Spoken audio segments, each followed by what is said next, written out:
네, 첫 번째 교재 강의 시간인데, 이번에는 잠깐 그 방제 기사에 대해서 한번 말씀을 드리고, 방제 기사는 총 5과목이 있어요. 첫 번째 과목이 재난관리, 그 다음에 두 번째 과목이 방제시설, 세 번째 과목이 재분석, 네 번째 과목이 재대책, 그 다음에 다섯째 과목이 방제사업이 있어요. 이게 이제 그 필기인데, 필기는 평균 60점, 과락 40점이 나오면은 40점 이상을 맞아야 됩니다. 과락이 없이. 그리고 이제 요 것들은 굉장히 점수를 잘 받을 수가 있어요. 근데 이제 5과목의 방제사업 같은 경우에는 점수가 조금 힘드니까 공부를 좀 많이 하셔서 과락을 면하는 방법으로 좀 공부를 하셔야 되고요. 그 다음에 필기는, 필답은, 우리가 보통 필답은 주관식하고 작업형이 있는데 복합형으로 보는 경우가 많은데, 여기는 지금 필답 주관식만 있어요. 주관식. 그러니까 작업형은 없어요. 그래서 복합형이 아니라 주관식만 있어요. 그리고 이제 방제 실무예요. 방제 실무고 60점이겠죠. 그래서 1회부터 지금 2회까지는 한 3% 내외, 한 3에서 4% 정도의 그 합격률이 있었어요. 그러니까 엄청 적은 거죠. 100명 중에 3명밖에 안 됐는데, 그 다음에 올해 2021년 7월 10일 날 시험을 3회 실기가 있었는데, 아마도 한 40% 정도가 합격을 할 것 같아요. 그래서 이 합격률을 많이 올렸다는 얘기는 앞으로 많이 사람들이 이게 수요가 많아질 거라고 생각이 되어집니다. 이거는 그 방제 시험은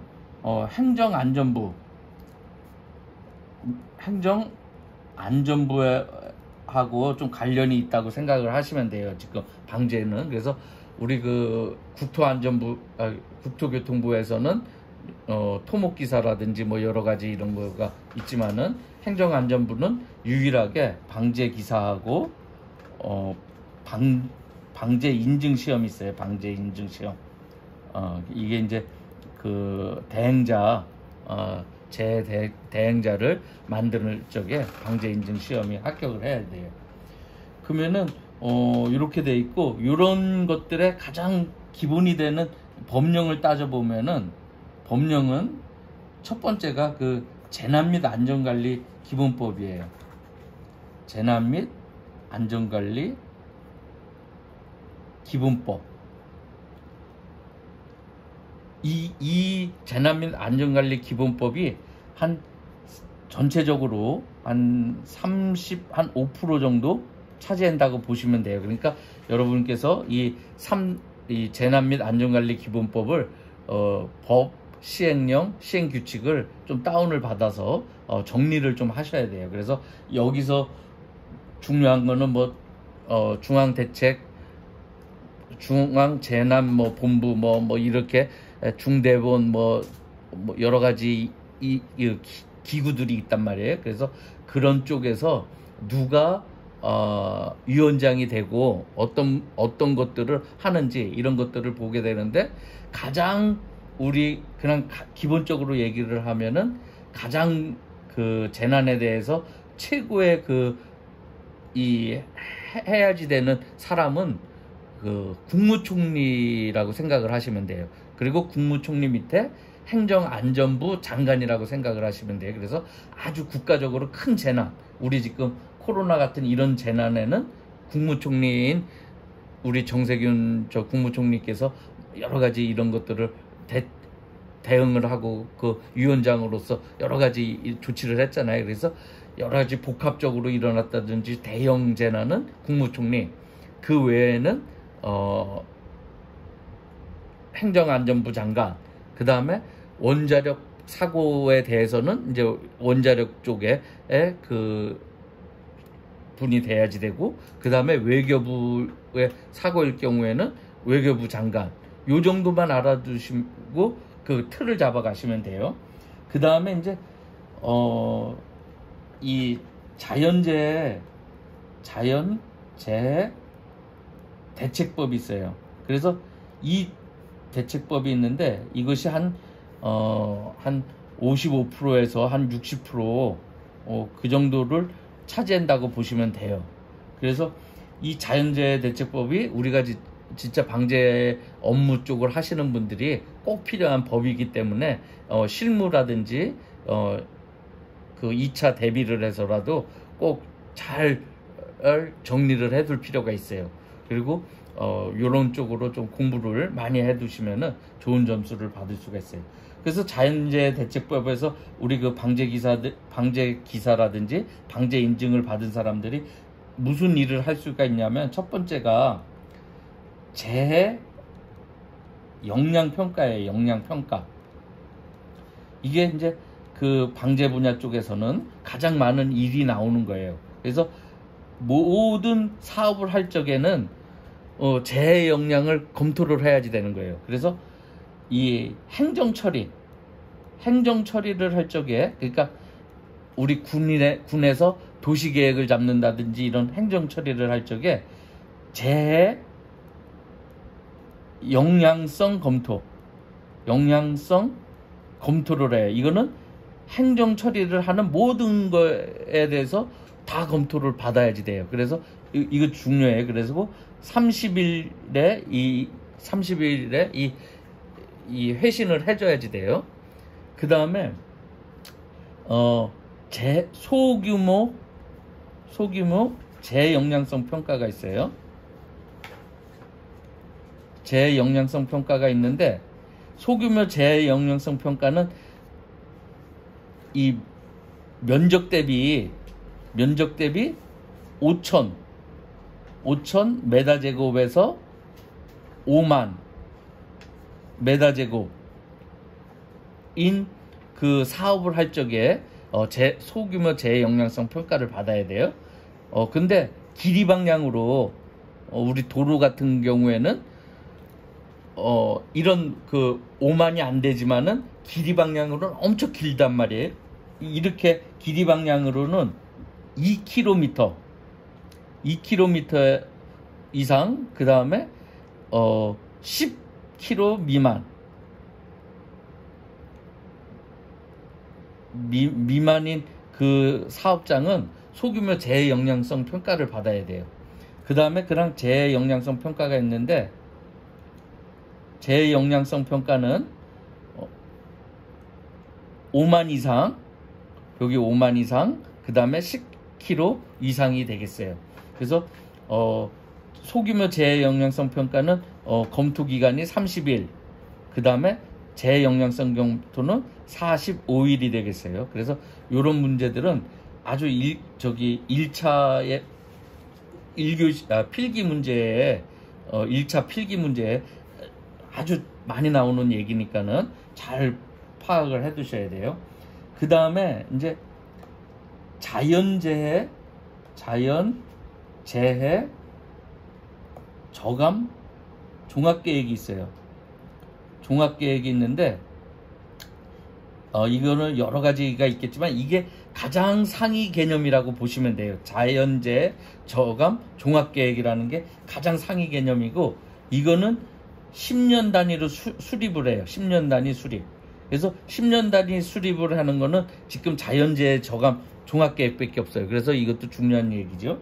그 다음에 5년 단위로 수정을 하고 5년 단위로 수정을 할 수가 있어요.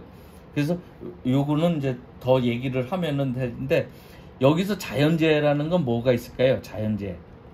자연재해라는 것은 하천재해, 내수재해, 사면재해, 토사, 바람, 해안이에요. 해일이 아니라.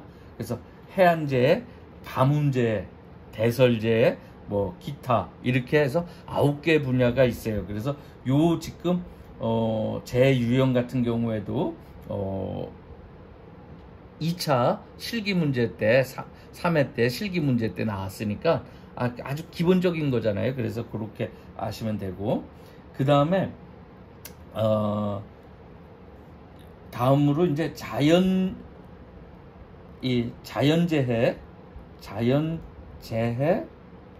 위험 개선지구 사업이 있어요. 개선지구 정비 사업이 있어요. 정비 사업이 있는데, 자연재해 위험 개선지구 정비 사업이라는 것은 어떤 위험 지구냐, 이거를 먼저 알아볼 필요가 있어요. 그래서 고립이나 고립 위험지구라든지 아니면은 유실. 고립이라는 거는 비가 왔을 적에 다리라든지 이런 것이 없기 때문에 물이 많아가지고서 넘어오지 못하죠. 그게 서로 다닐 수 없는 걸 고립이라고 그러고, 유실이라는 거는 교량 같은 것이 홍수위보다 낫다든지 해가지고선 떠내려가는 거, 유실되는 거, 이런 거. 그리고 호안이라고 그 번면에 붙어 있는 그게 있어요. 그런 번면에 붙은 그런 보호하기 위한 호안이라든지 하상의 구조물들이 떠내려가는 거, 그걸 유실이라 그래요. 그래서 유실 위험지구. 그 다음에 붕괴라는 건 우리 산사태라든지 이런 걸 얘기를 하는 거겠죠. 그 다음에 취약지구, 취약 방제 시설이 있어요. 그래서 무슨 그 방제 시설을 만들어 놨는데, 그게 그 용량이 적다든지 아니면은 여러 가지 문제를 일으켰다든지 이런 게 이제 취약 방제 시설이 되겠죠. 그런 위험지구. 그 다음에 침수라는 거는 물이 찬다는 얘기죠. 그죠? 물이 찬다는 얘기고, 상습 가뭄지구. 그러니까 가뭄이 늘 일어나는 지역, 어디 고지대라든지 이런데. 그 다음에 해일 위험지구가 있어요. 해안이 아니에요. 그래서 자연재해 중에는 해안재해가 있지만은 위험 개선지구에는 해일 위험지구를 지정을 해야 돼요. 그래서 요것이 있는데, 요렇게 돼가지고선 요거를 앞자만 좀 따보면은, 고유붕이라는 사람이 취침 중에 상해를 입었다. 그래서 고유붕이라는 사람이 취침 중에 상해를 입었다. 그래서 고유붕 취침 상해 이렇게 외워두시면은 여러분께서 좀 쉽게 이해하실 수가 있어요. 자, 그리고 이런 위험지구를 후보지를 선택을 해야 되는데, 후보지 선택은, 그러니까 위험지구를 우리나라 전국에서 전국의 시나 군이라든지 구청에서 우리 여기가 침수가 나요 이래가지고서 다 해달라 그러면 돈이 없을 거 아니에요. 국가에서 행안부에서 돈이 없기 때문에 이런 것들을 꼭 필요한 지역에 해야지 되게끔 먼저 우선순위를 정하는 게 있어요. 그게 바로 후보지를 정하는 거예요. 그래서 후보지 정하는 방법은 위험도 지수로 하는데, 위험도 지수라는 것은 우리 피해 이력, 피해가 10년 동안 일어났으면 1점, 일어났으면 2점, 안 일어났으면 1점이라는 숫자를 주는 거예요. 그래서 피해 이력, 이제 A로 표시해요. A로. 그 다음에 곱하기 0.6 B. B라는 것은 재위험도예요. 재위험도. 그래서 재위험도고, 그 다음에 0.4 C. 이거는 주민의 불편도. 그 다음에 여기에 정비 여부 D라는 숫자를 곱해서 1이라는 숫자가 나오면은 1까지는 후보지를 제외를 해요. 여기는 안전하기 때문에 후보지를 제외를 하는데 1 이상이 나오면은 어, 1 이상이 아니라 1초과 1점이 나오면은 그건 후보지에서 제외를 하고 1을 초과예요. 초과 이상이 아니라 이상이라는 건 1을 포함이라고 하잖아요. 그래서 1초과가 나오면은 그 후보지로 선정을 하게 돼요. 그래서 후보지를 선정을 한 다음에 또 거기에 그 등급별로 하게 돼요.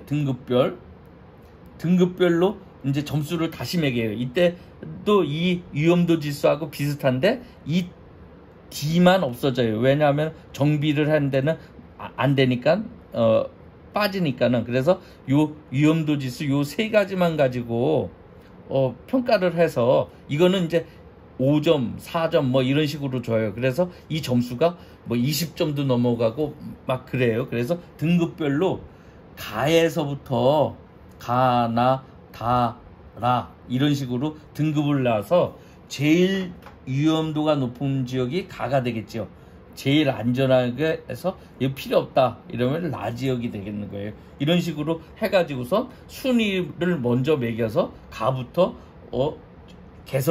개선 사업을 하게 되는 거예요.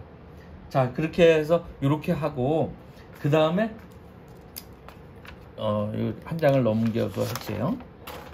그런 다음에 그 네 번째로 또 많이 하는 것이 우수 유출 저감 대책이에요. 저감 대책 사업이 있는데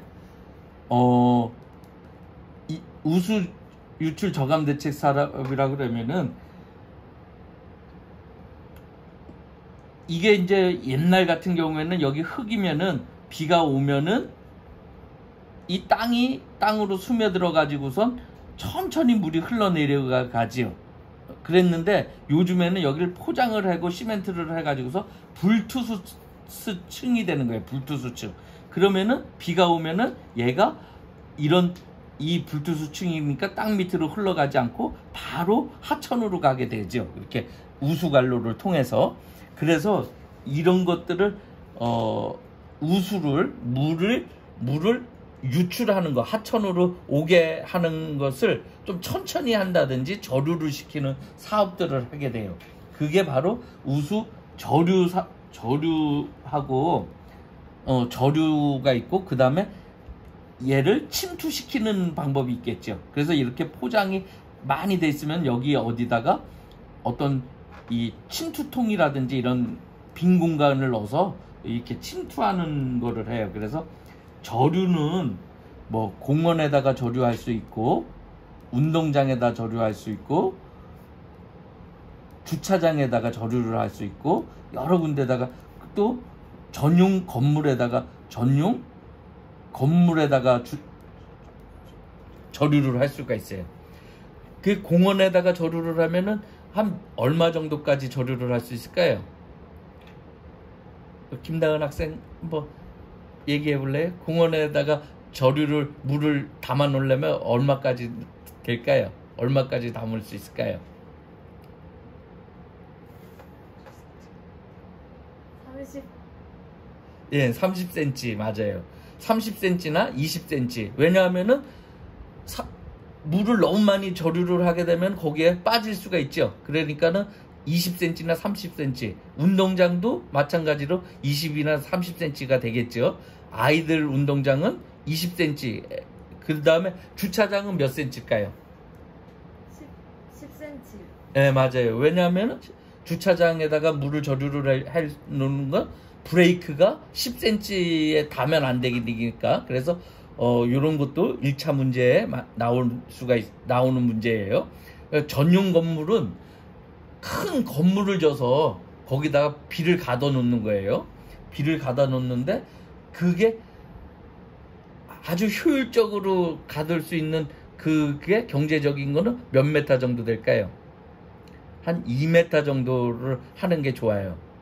근데 실질적으로는 5m 이상을 많이 해요. 근데 경제적으로 하거나 안전하게 하려고 그러면 2m 정도를 하고 그 위에다가 공원을 만든다든지 이랬는데 우리나라는 지형이 좁기 때문에 5m를 해요. 그래서 요게 2차 필기 문제에 2회 때 저 필기 문제에 나왔었어요. 그래서 전용 건물은 몇 메타 정도 하는 것이 효율적인가? 몇 메타요? 2m. 네, 2m. 그러니까 우리 요 건물 같은 정도의 벽체를 치는 거예요. 자, 침투 시설은 이제 뭐 투수성 포장이라든지 투수성 포장 아니면은 침투통 뭐 이런 것들이 있죠. 이런 것들을 하는 거고. 그래서 이거는 원래 5년 계획으로 해요. 5년. 근데 이게 이제 자연재해 저감 종합계획이 10년이기 때문에 10년으로 바꿔야 된다. 이제 이렇게 얘기가 되고 있고 이렇게 추진이 됐을 거예요. 그 다음에 5번째로 복구 사업이 있어요. 복구 사업. 복구 사업 분석 평가가 있는데 이 복구 사업은 뭐냐 하면은 우리 국가에서 돈을 들여서 이제 그 침수난 데를 고쳤어요. 고치고 나면은 그게 잘 됐는지 안 됐는지를 봐야지 될 거 아니에요. 그죠?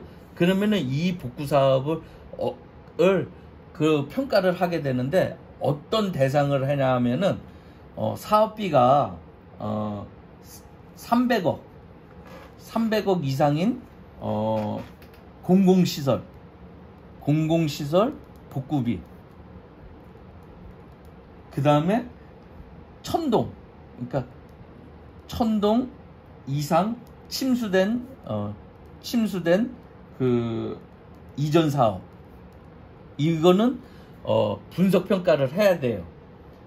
근데 이런 거 복구는 우리가 이 복구는 뭐가 있냐면은 기능 복구가 있고, 기능 복구라는 거는 그냥 망가진 데만 고치는 게 기능 복구고, 그 다음에 아예 그 망가지는 거를 더 확실하게 해서 원인까지 제거를 하면서 하는 거를 개선 복구라고 해요. 개선 복구. 그래서 점점점 우리나라가 돈도 많아지고 이러면은 어떻게 기능 복구에서 개선 복구로 가야지 되겠죠. 그게 바람직하겠죠. 그죠? 맨날 그 물 터지고 나면은 또 조금 고치고 나고 이러면 또 터지고 다음에 또 터지고 이렇게 하는 게 아니라 아예 처음 돈을 많이 들여서 아주 뚝을 더 높게 하고 아주 더 크게 짓는 거예요. 이런 걸 개선 복구라 그래요. 그래서 이런 복구의 개념도 점점점 미래지향적으로 바뀐다, 이렇게 생각을 하시면 되고, 그 다음에 이 분석평가는 뭘 분석을 하냐 하면은 재해 저감성 평가를 해요. 저감성 평가. 그런 다음에 또 지역 주민